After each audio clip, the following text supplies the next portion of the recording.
How's it going, my friends? I hope you're having a great day. Welcome back to the channel. Today I have another Christmas recipe for you. It's inspired by the Romanian kozornak. So let's go to the kitchen, check it out.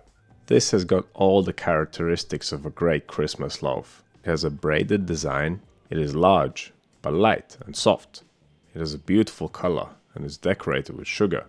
And when you cut it open, it reveals a tasty filling. This particular one is made with walnuts and cocoa powder. And of course it's sweetened with sugar. There is another classic version which contains Turkish delight, and I really wanted to make it with Turkish delight, but I couldn't find any in my local shops. Regardless, as you can see, it came out beautiful. It tastes great, the texture is amazing, and if you want to make yours with Turkish delight, you can definitely do it, because later on in the video I will tell you when and how to add it. But let's just see exactly what we need to make this. We'll need some white bread flour, milk, yeast, salt, sugar, egg yolks, softened butter, vanilla paste, lemon zest and orange zest. We will use a couple methods to make this dough extra soft and light, so the flour and milk will be split up between them. And of course it will all be broken down in the written recipe. Okay, that's the dough. Now on to the filling. We'll need some chopped walnuts, sugar, cocoa powder and egg whites. And here we are simply using the egg whites, which were left over from separating the yolks for the dough. If you're going to also use Turkish delight, add around 100 grams or 3.5 ounces. To decorate the loaf, I'm using an egg for glazing and Belgian pearl sugar for sprinkling on top. Commonly, it is actually normal white sugar or brown sugar that is used. Now onto the equipment, we'll need a bowl, scales, a dough scraper, temperature probe, a brush, a fine grater for your lemon and orange zest, a whisk for whipping the egg whites and a rolling pin for rolling the dough out. And since we're making a loaf, we'll need a loaf tin. This is a 900 gram or 2 pound tin. And I don't trust my tin anymore. As you can see, the non-stick coating has come off. So I will be lining it with some non-stick paper. Okay, now we can start making our dough. And this will be the first method that we'll use. It is called scalding or yudane. We are going to mix part of the flour and part of the milk of the recipe. The trick here is that the milk needs to be boiling. And the hint is in the name, scald. We are scalding the flour, which essentially means that we are cooking it. This scalding will gelatinize the starch of the flour, and it will make the bread extra light and soft. Now you want slightly more milk in your pot to account for evaporation. Then use your scales to be precise when you're pouring it into the flour. Now grab a spatula and mix it all until there is no more dry flour left. That is the scald done. It's very simple. Now just cover it up and leave it to cool down completely. You can learn more about this method in the Principles of Baking playlist, where I have a detailed video about it. Next up, I'm gonna make the filling. Because all the ingredients are weighed out already, might as well do it now. In a large bowl, combine the egg whites and the sugar, and then whisk until it becomes nice and thick. This will take around 4 to 5 minutes. If you have a mixer, then definitely use it. Doing this by hand is definitely not a lot of fun. Okay, after you whisk your egg whites, add the cocoa powder, and then whisk again. Make sure everything's nice and smooth and there's no lumps. Finally, add the chopped walnuts and mix them through as well. That's how easy it is to make the filling. If you are going to make the version with the Turkish delight, then you don't need to worry about it at this point, because the Turkish delight is cut into cubes and then rolled into the dough, so it doesn't need to be mixed into the filling. Okay, transfer this to a smaller bowl, cover it up and pop it in the fridge until you need it. Now we can move on to the second method, which is going to make this dough rise really nice. We are going to use a pre-ferment, also known as a flying sponge. Once again, we are using part of the milk and part of the flour of the recipe, but this time we are also adding all of the yeast of the recipe to this. It's just a little quick pre-ferment, which is going to make the dough spring into action. Make sure there are no lumps when you mix it up. A whisk actually works really well here. Once your pre-ferment is nice and smooth, scrape down the sides, collect it all together, cover it up and leave it to rise for around 1 hour. Just look at how beautifully it's puffing up. It's important to make the scald first because it needs to cool down. And by the time we make it, and then the filling, and then the pre-ferment, it should be cool enough to be used. You could also pop it in the fridge to cool it down sooner. Okay, now we can start adding up all the ingredients for the dough. So to your flying sponge, add the salt, the sugar, the orange zest, the lemon zest, the egg yolks, and the vanilla paste. And then give it all a good mix. You want to dissolve the salt and sugar completely. Now add the scald, and follow that with the remaining flour. You may have noticed that we have not added the butter yet. Because this dough contains eggs, it's quite sticky, and adding the butter from the get-go would make it quite difficult to knead.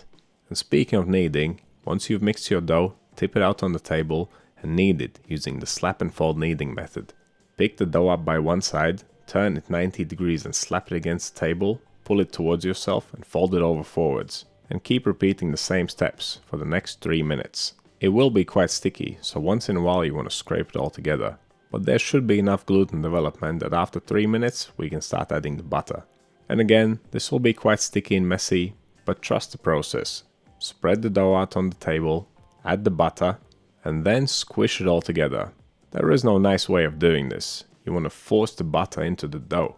So just keep squishing it and squeezing it until it's more or less combined. Next up, scrape it all together again, and then continue kneading. And we're still doing the same thing as before, the slap and fold. Keep kneading the dough for 6 more minutes after adding the butter. It will get less sticky and more cohesive as you keep going. Once you are finished, it should look like this. It is nice and smooth, stretchy, still a little bit sticky, but that's normal. Now we can pop this in a bowl and take its temperature. Around 25 to 26 degrees Celsius, just about right for this. And that's 77 to 79 degrees Fahrenheit for my American friends. If your dough is slightly warmer, ferment more rapidly. If it's cooler, it will take longer. I'm going to cover it up and leave it for 45 minutes. Halfway through bulk fermentation will give this dough a fold. It's quite loose and stretchy. Folding will tighten it. And that will help our loaf keep its shape. To perform a fold, dust the dough lightly with flour. Tip it out on the table with the smooth side down, then fold the edge over the middle, going around in a circle until reach point where it started. Then flip the dough ball smooth side up, tighten it against the table, and back in the bowl it goes. Now cover it up and leave it to ferment for another 45 minutes. Now it should really start puffing up. Part of the reason for this powerful fermentation is the flying sponge. One nice thing about this recipe is that final shaping is done right after bulk fermentation.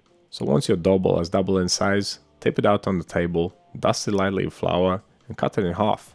This is the one time that I will not advise using scales, because there's just no need. It doesn't have to be perfect half, just eyeball it. Okay, we'll work with these one by one. Dust your dough ball with more flour, flatten it slightly by hand, and then move on by rolling it out with a rolling pin. You don't want it to be very big. Roll it to the same width as your baking tin. Okay, once you're happy with the size and shape, continue by spreading the filling onto the dough. And because we're making 2 rolls, of course you want to use only half of it. Dot it onto the dough and then spread it out evenly. And this is when you would add the Turkish delight if you were using it. Make sure to leave an uncovered edge at the top. Then wet your hand with some water and brush that edge lightly. The water will act as glue and help us seal up the roll. And speaking of rolling, now it's time to do it. Starting from the bottom, gently roll up the dough. You can pull it back slightly every time you roll it forwards. It doesn't have to be very tight. Just try and make it nice and round, and try not to trap any air bubbles inside it. Once you get to the end, use the sticky edge to seal up the roll. Of course, if you have ever made cinnamon rolls, this process will be very familiar to you. Now just repeat the same steps with the other piece of dough and the rest of the filling. To shape the loaf, lay the 2 rolls side by side. Now cross them over in the middle to form an X, then twist the ends around each other. Don't try to twist them too many times, otherwise the dough may rip. Finish by tucking the loose end bits underneath the loaf. Once you have twisted it up and shaped it, place the loaf on a piece of non-stick paper and move it out of the way. Here's a quick trick for cleaning down your table. Took me years of practice to learn this. I only wish I could teach you too. Place your loaf into your baking tin. It is ready for the final proof. And final proofing time will depend on the temperature of your kitchen. At around 24 degrees Celsius or 75 degrees Fahrenheit, it may take around 2 to 2.5 hours. During the final hour of fermentation, preheat your oven to 160 degrees Celsius, fan on, and that is 320 degrees Fahrenheit. Once your loaf has risen above the rim of the tin, it's ready for the oven. But of course, before it goes in, we need to glaze it and decorate it with sugar. Give it a generous coating of egg, and then generously sprinkle it with the sugar. You want to cover the whole surface. Right, let's get this bad boy in the oven. And even though it's quite large, it doesn't take very long to bake, because it's very light inside. Just 45 minutes will do it. But because this loaf is quite tall, it's a good idea to turn it around halfway through the bake. That way the crust will brown evenly on both sides. There is one sure way of testing if your loaf is done or not. You can take its temperature. If it reads above 94 degrees Celsius or 200 degrees Fahrenheit, it's ready. I realize my probe is upside down now, but you get the idea. This loaf is quite light, soft and fragile at this point, so you want to leave it to sit for around 10 minutes in the tin before removing it. If you take it out too soon, it might lose its shape. After taking it out, carefully peel off the baking paper and then leave it on the rack to cool down completely. I know it's tempting to cut into a warm loaf of bread, but it's not quite ready yet. If you cut into it too soon, it'll be gummy inside. Also, when bread is warm, you don't really feel the true taste of it, because as I've said before, even the worst breads taste nice when they are soft and warm and fresh from the oven, but only the best bread tastes good at room temperature. And this right here is truly one of the best breads. The two simple techniques that we use really made this. This bread will stay soft all day long and even on the next day. Not that it could ever last that long before being eaten. All you need to do now is go and make yours. So what do you think this recipe? Have you ever tried it before? Let me know down in the comments. If you want to see more videos like this one, click over here. Subscribe to the channel, click right here. That's all I have for you today. Thank you so much for watching. I'll see you in the next one.